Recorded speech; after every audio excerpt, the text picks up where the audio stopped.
you are a B2B service-based business owner and you are looking to gain clients, create more impact and more value in your business to amplify your marketing message, Campbell Rappin, and take you through how to buyers, mastering your market, and making offers convert consistently, well, on the inside. Welcome back to Amplify Your Marketing Message. I think the most important lesson is today's episode. It is about being the business owner who leads themselves forward. Because guys, you are both the CEO and the employee of your business, but leadership happens at every level. And I am super excited to introduce our guest today. She's a friend that I have had the opportunity to watch her business grow, to be a brainstorm thinking partner with her. And I think what she does is really amazing. So I was thrilled when she said, I'll come talk about leadership to your community. Guys, please give a very warm welcome to Lynne Roe. Lynne, welcome to our show today. Thank you so much for having me here today. I'm excited to do this because you think like I think, which is leadership is not a one thing, once and done. And you have this philosophy that lead in three ways. Let's talk about, what do you mean by that? So as a business owner, you have to be the CEO, but that means that you have to lead your business in three different ways. You have to be the person who leads the business itself. And that is things like setting the direction for the business, the strategic plan for how you're going to get there, the systems and processes you need to put in place to get there. So it's leading the business itself. Mm-hmm. And the second way you have to be a leader is you have to lead your team. You lead your team so that everybody is on the same page, so that we all know what we're doing, we all know what direction we're headed in, and you have to support them and encourage them and serve them so that they can become the best that they can be to serve your business for you. But the third way you have to lead is you have to lead yourself, because there's nobody else to lead you. In order for your business to grow, you have to grow. You have to become a different person, the kind of person who has the skills of the person who would be running the bigger business that you want. So that's the three ways that I believe every small business owner has to lead. I love this so much. Guys, it does sound like adulting. It is. I think, we think that we get into this freedom concept of like, there'll be no responsibilities and I can get up and do what I want and it's all just going to magically come together. And yet what we realize as we start to have reality sink in is that if it's going to be, it's up to me. And I love this direction of lead the business, lead the team, lead all of this into action if you want to create the big ripples. Yeah. And yet leadership is hard. How do you really, and we often think of team as, is it me or is it we when we're in business? Talk to me about leading teams, because a lot of people, even solopreneurs, and a lot of our audience will be solopreneurs, think, I don't have a team. And I'm like, really? I think you do. Yes, you do. So many people say, I don't have a team, but actually many solopreneurs have a team. They just don't work full time for you. They are people that you subcontract to do some work here or there to help you out, to support you. And so you do have a team, but you're also part of the team yourself. You are the team. Yes. So if you think about it that way, and you think about, what did I get done today? If you were hiring yourself, would you want to keep that person on? Did that person do enough today and every day to be worth paying what we're paying them? This is such an uncomfortable truth. I'm so glad you went there. Sometimes as the business leader, you have to have a performance improvement plan with yourself. With yourself, absolutely. Because you don't get paid to show up. As an entrepreneur, you get paid when you get results, and results that come in the form of clients being served, money in exchanging hands, opportunity being created that lead to money exchanging hands. And I love that you see the team broadly. I'm curious, in your business, who was the first person, role, responsibility that you saw really when you start to go, oh, I've got a team? When did that first happen for you? I think when I first hired a bookkeeper. I feel like for most small business owners, having someone to keep the books is the first step you need, because most of us as business owners are not people trained in finance, trained in bookkeeping, trained in accounting.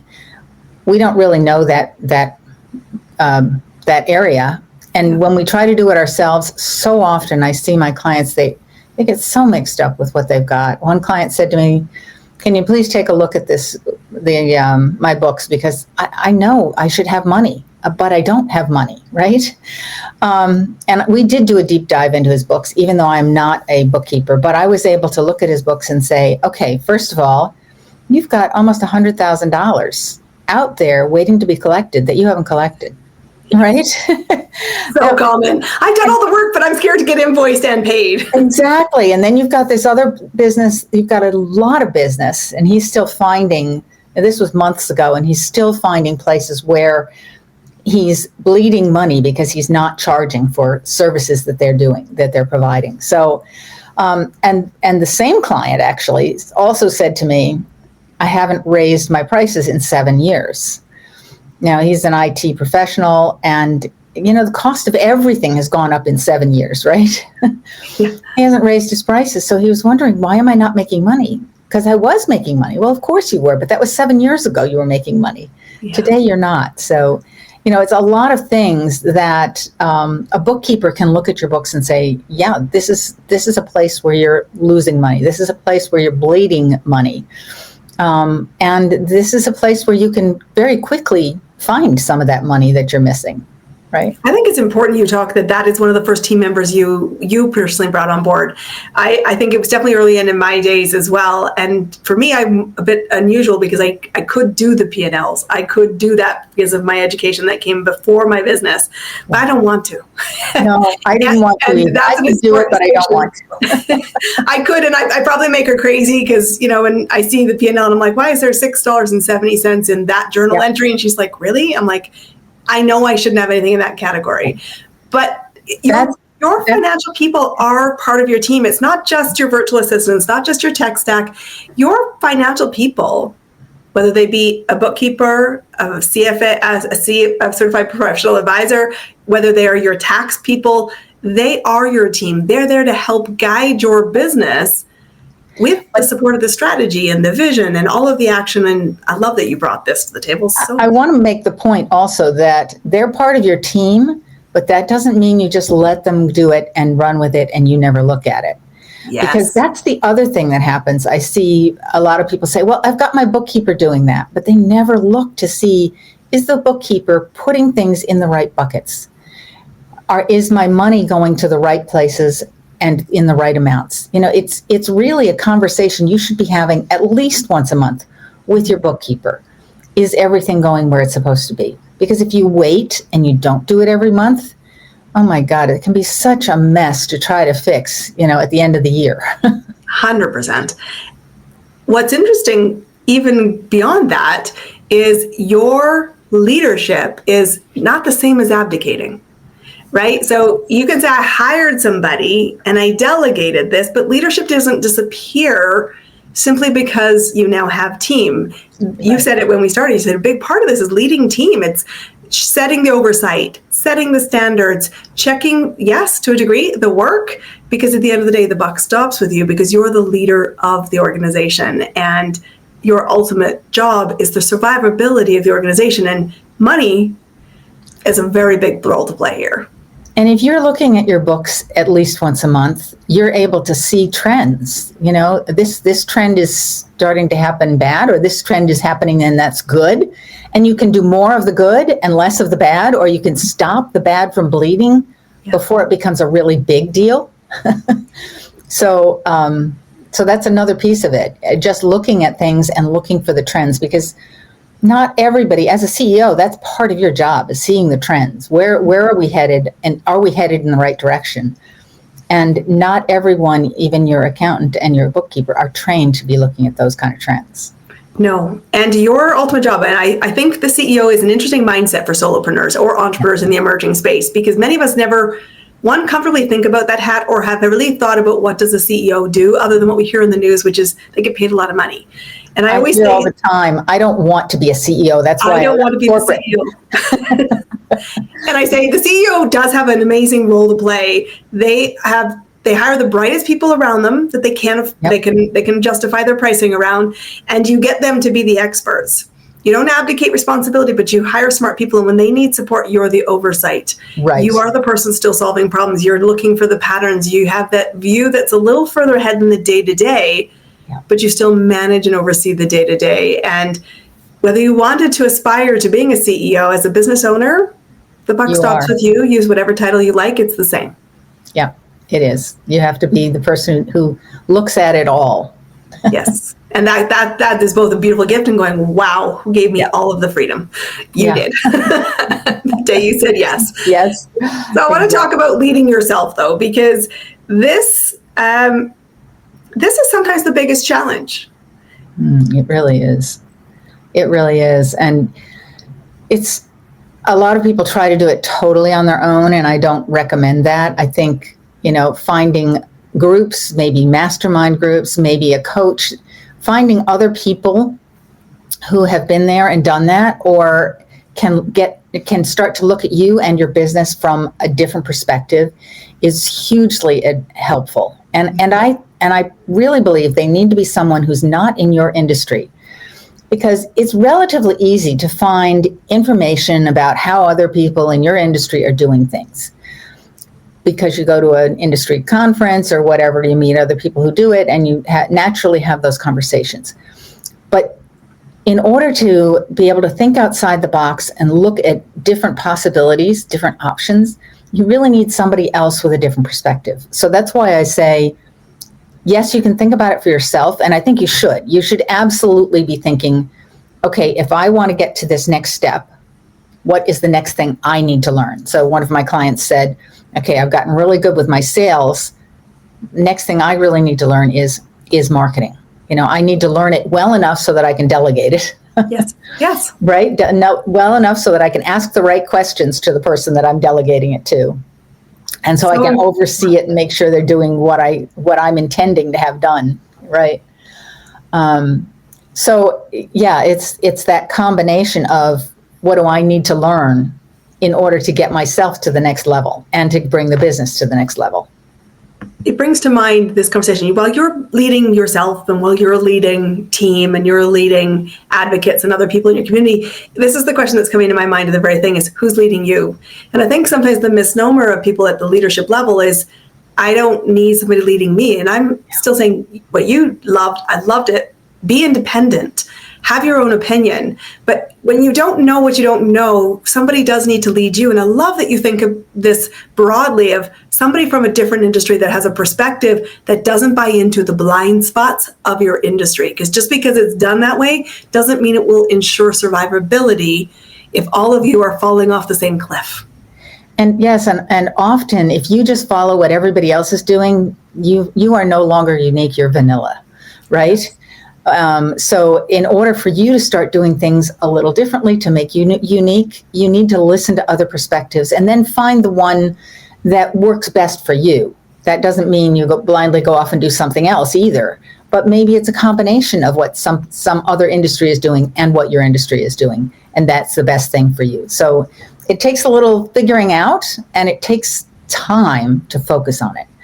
That's another thing that entrepreneurs don't do, is they don't very often give themselves time to focus on what's the big picture of my business, developing the strategy of where we're headed and how we're going to get there. They're so busy, bogged down with the day-to-day, I got to do this and I've got to do that and I've got to get this done and get that done, and they don't take that step back and say, where are we going and how are we getting there?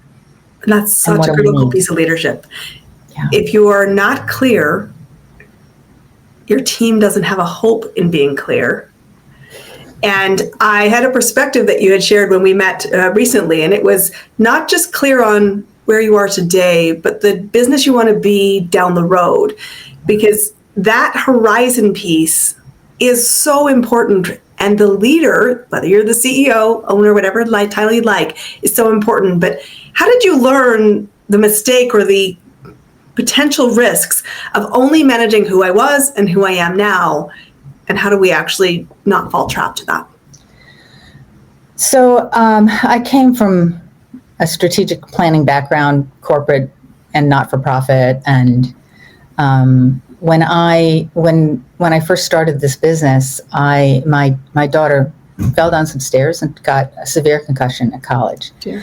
And she, of course, she called and said, "Can you bring me home?" We said yes, of course. And the doctor said, she'll be okay in about 2 weeks to 2 months. Well, in 2 months, she was not okay.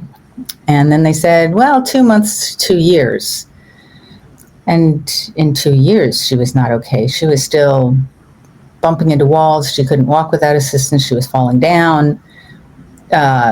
Anyway, on and on. It was a rough time. And this was just as I started my business. And I had to think to myself, how do I build a business where I need to devote so much of my time to caring for my daughter? Mm-hmm. And I fell back on my strategic planning. Strategic planning for bigger businesses can be similar to strategic planning for a smaller business. And so I started with myself, and the question I asked is, what is the lifestyle I want to be living? And how do I design my business to support that lifestyle? So for me, at the time, it was, how do I have a lifestyle where I can still be there to support my daughter? And at that point, they were saying 3 years to maybe forever, she would be like this. And so I started planning for, how do I build my business and still have this ability to stay with her. So fast forward, it took 8 years for her to come back to normal, or relatively to normal. 10 years after the fall and the concussion, she was able to go back to college, and she finished college about a year ago she went back to college as a 28-year-old freshman and graduated about a year ago. So the story ended up being a happy story. So the second part of that is, every year you have to ask yourself, what is the lifestyle I want to be living? And how does my business support that, right? So my lifestyle no longer is, how can I be there for my daughter because she's independent at this point?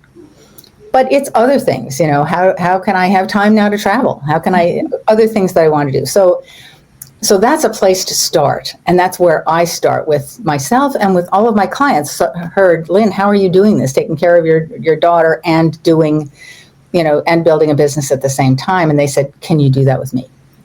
So that's how I started building my practice of doing strategic planning with entrepreneurs and helping them build the business that supported the lifestyle that they wanted.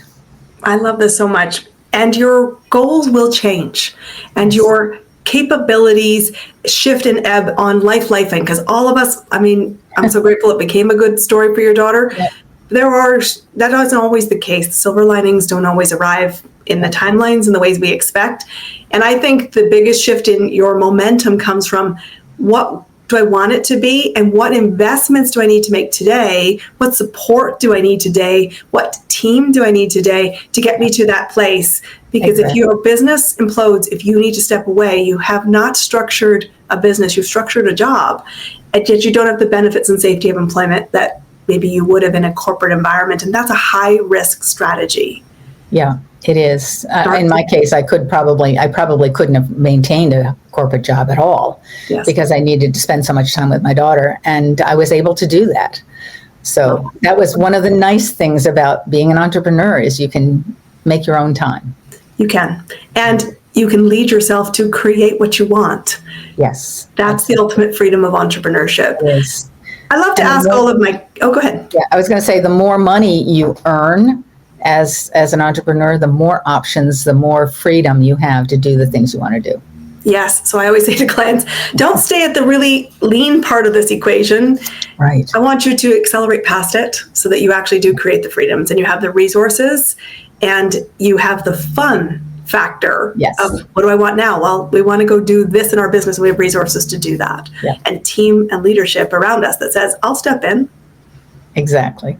Playing in the fun leagues. I love it. Lynne, I want to ask all my guests this, because I think it's important to see how diverse success looks like and how we choose to get there. So what are you doing right now in your business to amplify it, to find clients, and to create the life that you want at the success that you defined? So 2 things. One is, I attend conferences where my ideal client is likely to be hanging out. right? I love to travel, and it gives me the opportunity to travel, and I usually try to tack a day or two onto whatever conference I'm going to enjoy. 100%. So that's one thing I'm doing, and the other thing I'm doing is setting up my own events so that I can meet with people and talk to them for more than just a few minutes, so that they have an opportunity to get to know me, and I have an opportunity to get to know them. I love it. You get to curate your own community, and you get to curate your own people. I love that so much, and I think there's such a big shift happening right now. And I was cringing the other day in my social media where the current mantra is swinging from you needed funnels, you needed tech, you needed me, you needed your systems, really complicated, to relationships are the new capital. I'm like, relationships were always the capital. They were always there. They were always critical. We've always built our business on people. We've always gotten into rooms. We've been willing to travel. And that's, of course, how you and I met, was many miles away from both of us live, brought together by a common interest with different businesses, different backgrounds, and saying, I'm going to learn from you. Exactly. And I've got something maybe that can help you along the way as well. So, Lynne, how do people find you and what you do to help them build the lifestyle that they want and have a business that supports it? Sure. You can find me online at LSR Consultants with an S on the end .com. So that's LSR Consultants with an S.com. All right, guys, go connect to Lynne Roe. She is someone you want in your corner. She is an amazing person. I want to thank you, Lynne, for being our guest today. We've been talking about business owners and really owning the leadership piece to build a life that feels like oxygen. Thanks so much, Christine. You are so welcome, guys. Be here next week. We're going to help you find your next client fast, build the business of your dreams, because trust me, you can. I'll see you there. That's a wrap on another amazing episode of Amplify Your Marketing Message with me, host Christine Campbell-Rappin. Be sure to subscribe on your podcast platform so you don't miss another great episode. Be sure to visit christinekevin.com/podcast to get a free resource on Master Your Marketing Message. We'll see you all on our next episode.